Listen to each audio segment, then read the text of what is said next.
Hello students. Today we're going to be going over two quick labs. The first one is going to be the varying volumes of water lab. Now you probably have already been in class for this, but I just want to review it real quick before we go into the next topic. How do we find the density of water? Well, obviously you need two things. You need mass and you need volume. So I have a way to find mass. However, can I just pour my water onto the mass here and weigh out the mass? No. I need to have some kind of container. So we need to mass out the container first. So you place it on your scale and you would tare it, being 0. And then now I have 100 milliliters of water. And we found the water to be 97 grams. Now, given that this is not a very accurate measuring device, I already pre-measured out 100 milliliters of water. However, on our density calculation, how can we actually calculate density?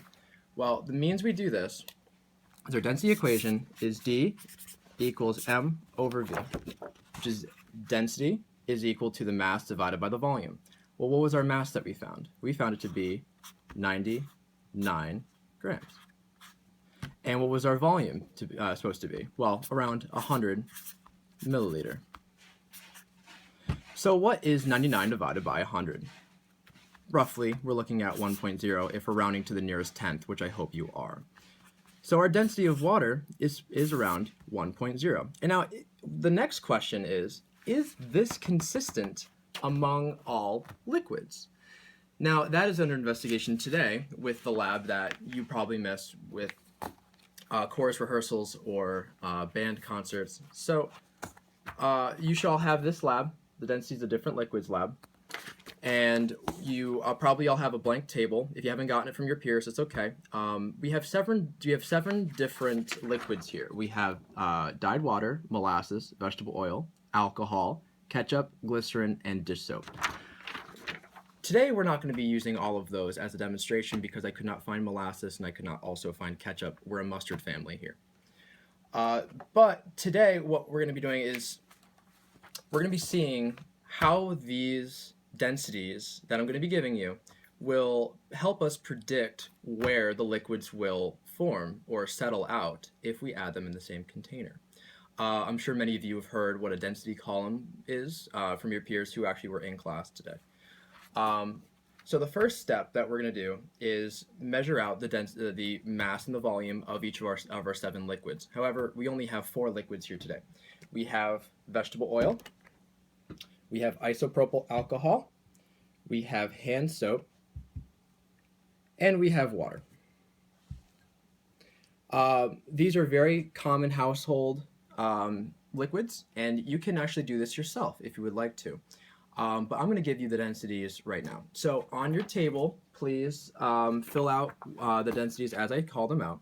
Dyed water's density is 1.0, as we just discussed with the varying volumes of water. We just proved it. The density of molasses is 1.4. The density of vegetable oil is 0.8. The density of alcohol is 0.7. The density of ketchup is 1.2. And the density of glycerin is 1.3. And the density of dish soap is 1.1.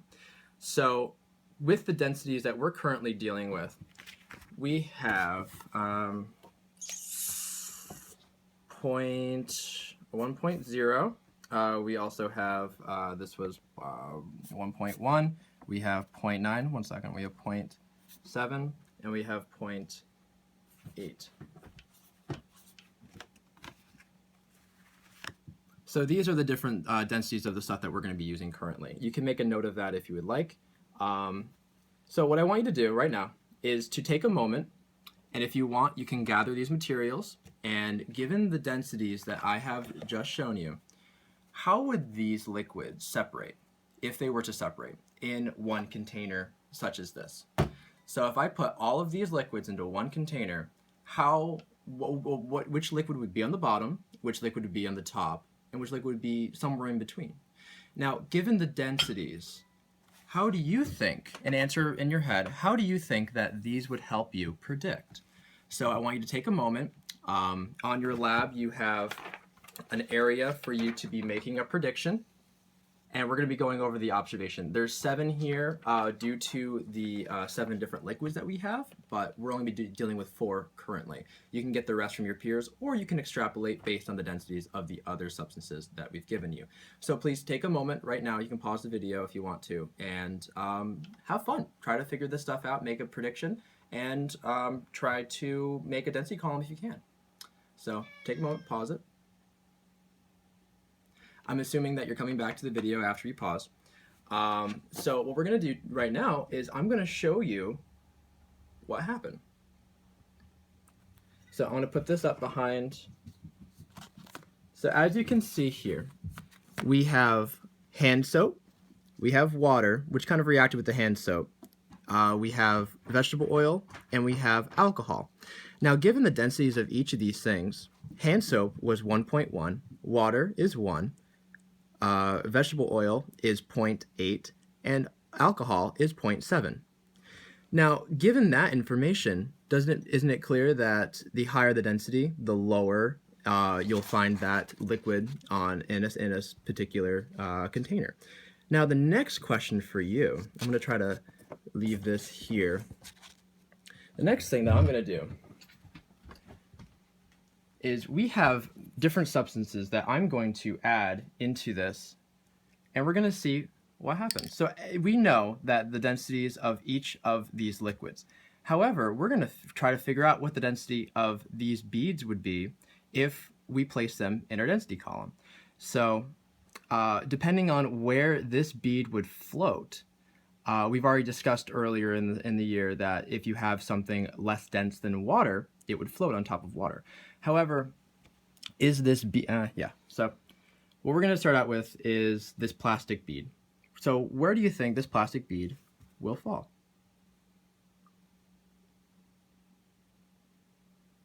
So the fact that it got stuck in between the water and the vegetable, I guess it didn't. So I guess now it's stuck in between the water and the hand soap. So being stuck in between the water and the hand soap, we can assume the density is between 1 and 1.1 for plastic. Let us add some wood, and let's see where the wood would fall and try to find the density of wood. So wood stayed on top of the alcohol, meaning that the density of wood is lower than the density of alcohol, which is 0.7 here. So the density of wood may be 0.5, maybe 0.6 grams per milliliter. What if we add something like glass? This is a glass marble, and glass has a density of 2.7, and we're going to find out if that's true. So if it's 2.7, it should go to the bottom. Let's see. It's true. It went right to the bottom. What else do we have here? We have an acorn. Now we can determine what the density of this acorn would be based on where it would layer out. Most likely, it's going to stay on top. So the density of an acorn is less than 0.7. How about density of an eraser? Again, to the bottom. Now, this little guy is still plastic. However, it differs from the plastic bead that we added in earlier. The volume of this particular plastic bead is greater than the volume of that little red bead that we had earlier. Now, that is important because if we look at our density equation, density is equal to mass divided by volume. So if we have a mass which does not change, let's say that the mass is 2 grams and our volume is 4 milliliters, our density would be 1.2 grams per milliliter.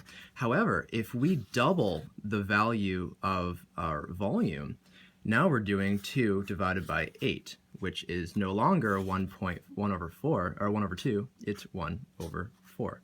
And you can keep doing this. If you have the same grams and you keep doubling or even increasing the volume, you're going to be getting a smaller and smaller density value. So mathematically, we just explained how the density decreases as the volume increases, but we're going to show it to you in an actual model. So the red bead sank all the way to the bottom, meaning that it has a higher density than 1.1, which is our hand soap. We're going to see how this guy compares.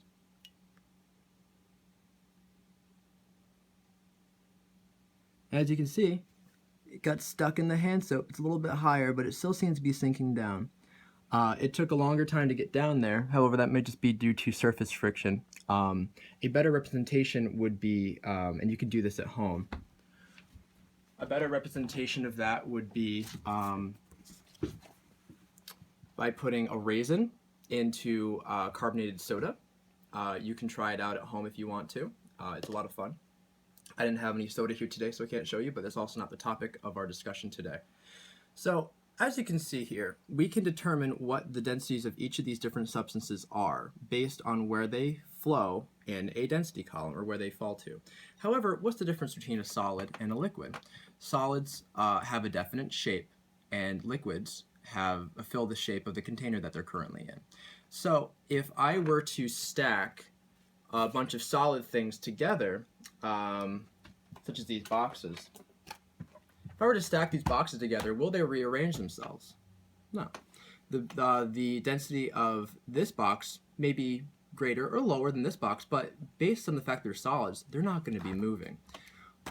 It's when they're liquids, is when they're able to flow around each other and find a place that they're not necessarily comfortable, but where they will settle out to naturally. So we have covered that. So I hope that your predictions have correlated with your observations of our density column here. Now remember, when you're actually making a density column, you want to be very cautious about adding different things together. If we added alcohol directly to our water, we wouldn't be having these beautiful layers because alcohol particles can fit in between the water particles. Another little comment that I'm going to be making and it's going to be going into the next lab that you're going to be doing.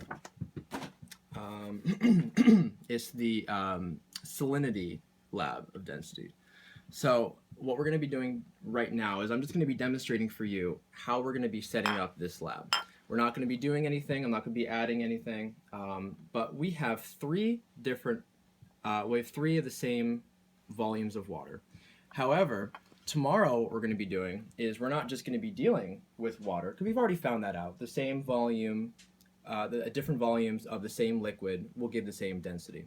However, in this case, what we're going to be doing is you're going to be adding salt into these volumes of water. Now, I'm going to ask you this. How do you think the density would compare of a liquid which has this amount of salt in comparison to a little bit of salt in comparison to no salt? So if I were to add this salt into this thing of water here, the salt's all gone, the salt's in here. I'd have to stir it up in order for it to completely dissolve. But when it does, it'll come out clear, much like this water.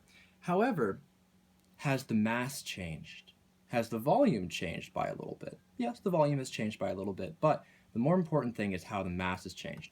And as we discussed earlier regarding how the volume changes and how density changes, what if we altered the mass but not the volume? How would our density increase? Well, I could prove it mathematically, but we're going to be doing this in class. So remember, more stuff, more mass, same space. How does that affect density? So just to recap, we have covered the densities of different liquids regarding our density column. We went a little bit further into how solids would react with the different densities of different liquids.